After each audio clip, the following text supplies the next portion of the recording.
Yes, now, sir. you know what? Celine Dion may be a little upset because there is a new hot-selling ticket on the Las Vegas Strip. So tourists are paying top dollar to see Canada's favorite sport. Yep, that's right. Vegas Sin City has a hockey team, an NHL team, Francis, and the Golden Knights, as they're called, are not expected to be the best team in the NHL this year, but they're quickly becoming the hottest ticket. According to data compiled by Bloomberg News, the Vegas Golden Knights are the best-selling team on StubHub right now, with nearly twice as many tickets resold as the next closest team. The average selling price above $134. Why is this? Well, it's all about tourists in the city looking for something to do, and it's about fans wanting to travel to see their team and wanting to go to Vegas along the way. About 80% of the tickets sold are coming from outside the state of Nevada, and it seems Canadian hockey fans are planning on going down. Francis, the Leafs go into Vegas on New Year's Eve this year, and tickets to that game are already quickly approaching $200 Canadian for up in the balcony, up in the cheap seats. And now you can see why the NHL was pushing for Vegas. Makes sense. Big money going to be made down there. So the iPhone 8 went on sale today. Did anyone notice? Because there didn't seem to be a lot of crowds around here in Toronto. No crowd control needed. CityNews was at the Eaton Centre at the Apple store there, and as you can see, there were a few people excited, clapping, ready for the iPhone 8, but it wasn't like in years past where you had big lines. In fact, most of the people clapping were the Apple employees. The iPhone 8, it did see weaker than usual pre-orders. It's probably the case that many are waiting for the iPhone 10. It goes on sale in a month, and it has more features. The iPhone 8, they say, really only has two significant upgrades over the iPhone 7, that being a better camera and wireless charging. Apple stock taking a bit of a hit this week, down for 3 straight sessions, Francis. So on this next story, I don't know if it's good customer service or just downright creepy. Walmart is now offering to get your groceries, deliver them, but also put them directly in your fridge. Yeah. Do you want some stranger in there rooting around your fridge?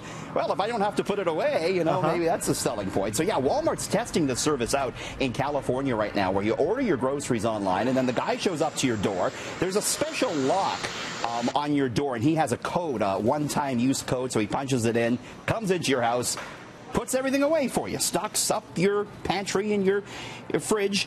Customers get a notification when the when the delivery man is done. Walmart's been making major investments in its e-commerce business to try and fend off Amazon. Of course, Amazon recently buying Whole Foods. No word if this service is coming to Canada anytime soon, Francis. Yeah, you better have some cameras in your house to make sure he's not, venturing into your bedroom or. Yeah, he might leave the milk, and then take your cell phone or something like that. Yeah, no kidding. So Ford is using new augmented reality technology to design its cars. How does it work?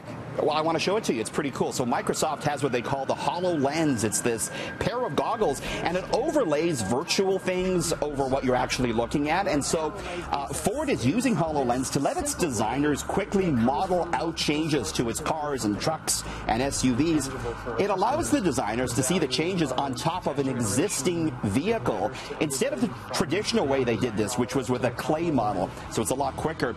A number of other companies also using HoloLens for designing and for training employees. You can actually buy a developer kit for this if you want to try it out yourself. Costs $3,000, but this could be the way of the future. In fact, the new iPhone's using some augmented reality like that as well. Pretty neat. So Faiza Amin on CityNews these last couple of days have been doing a couple of stories on air conditioners, complaints that buildings haven't been turning them on because of these heat. But you're looking into the history of AC and why it's critical for modern living and business. Yeah, I got thinking about it because we were so hot today. So I got thinking, boy, air conditioning is so important, I was thinking. And it's true, Francis. And it traces its roots, modern air conditioning, back to 1902. Workers at a printing factory in New York City were fed up with the muggy summer air which kept ruining their paper. So they tasked a young engineer to fix the problem. His name was Willis Carrier. Yes, that Carrier. He devised a system to circulate air over coils that were cooled by compressed ammonia, and his machine was first fired up on July 17th, 1902, the first air conditioner was born. And, air conditioners, it's transformed cities. We couldn't have the big skyscrapers we have now without air conditioning. The people at the top would be broiled. Before air conditioning, ice blocks were harvested from lakes in the summertime and kept in the wintertime and kept all summer. But that was an issue because there was pollution in the lakes, and when the ice blocks melted, the air would smell bad. So air conditioning, a very important invention if you have it. But as you say, Faiza Amin pointing out all the buildings that have not only don't have air conditioning, but are turning the heat on too early. So it's been an issue. And wait, air conditioning was invented in Buffalo? That's right. I forgot to mention that. Willis Carrier first turned on his first air conditioner in Buffalo, so pretty close to us. They should brand it for tourism, the coldest city in the U.S. Home to chicken wings and air conditioning. And air conditioning. Our Hot two favorite things. And cold air. See? I love it. We should be working for Tourism Buffalo. Tourism Buffalo. We'll get them to buy some time on City. There you go. So most food manufacturers are really rushing to take out artificial flavors and colors. We know that's happening with a lot of the Loblaws brands as well. But one is actually thinking we got to put it back in. Yeah. Silly rabbit, artificial flavors are for kids. It's Trix cereal. They will once again be made with artificial dyes and flavors. Nearly 2 years after General Mills pulled out those ingredients, the company switched to natural sources for color like turmeric and strawberries. But apparently, customers miss the vibrant colors in the cereal, and so back in the artificial colors go, Francis. Trix back to its old tricks.